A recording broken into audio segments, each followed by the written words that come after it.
I married my husband, my ex-husband, Hmm. after only knowing him for 2 months. So Two I months. met him 2 months. I met him Labor Day of 2008 in Caribbean City. And I know the place. and we met, the first day everything was great, and within 2 months he was ready to propose, and Were at you first, ready? Were you ready? Like were you ready, mentally ready for? I mean, obviously 2 months, and then someone is proposing to you. Were you mentally ready for this, or like were you surprised? well, for me, we were 6 years difference in age. I was 6 years older than him. Mm, And at the time when I married him, I thought he was ready. I thought I was ready. I had 3 kids already. hmm. He was single, he didn't have any kids. But we had a natural chemistry that worked. It was good. Everything was going the right So way. those 2 months was so great that you actually considered it. Absolutely. Mm. Like the way that we were getting up in the morning and praying together and doing all of these things that, you know, I wasn't expecting. He was somebody different than anybody I had dated or was with before. And Mm. then, seeing who he was, I was like, wait a minute.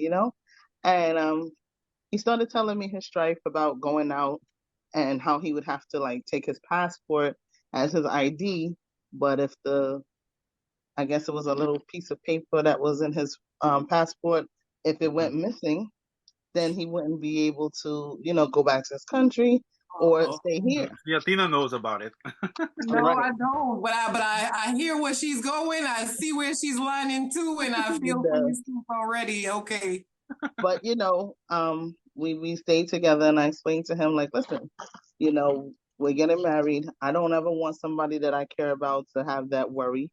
I have two parents that are immigrants who came here and had to go through things to get their papers.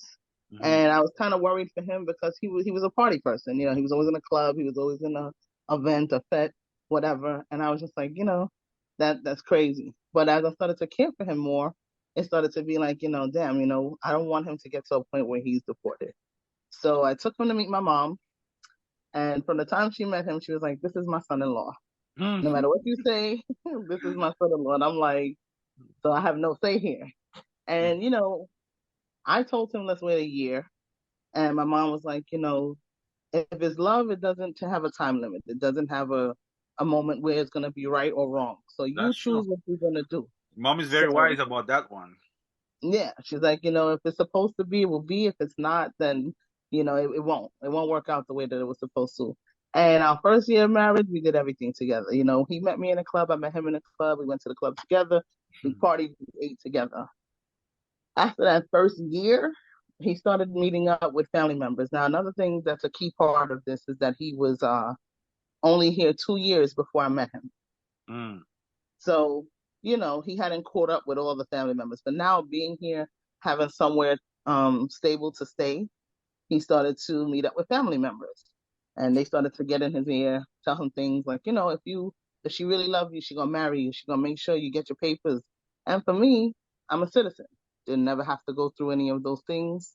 Hmm. Never felt like any of those things would play a part. So I didn't understand what it was.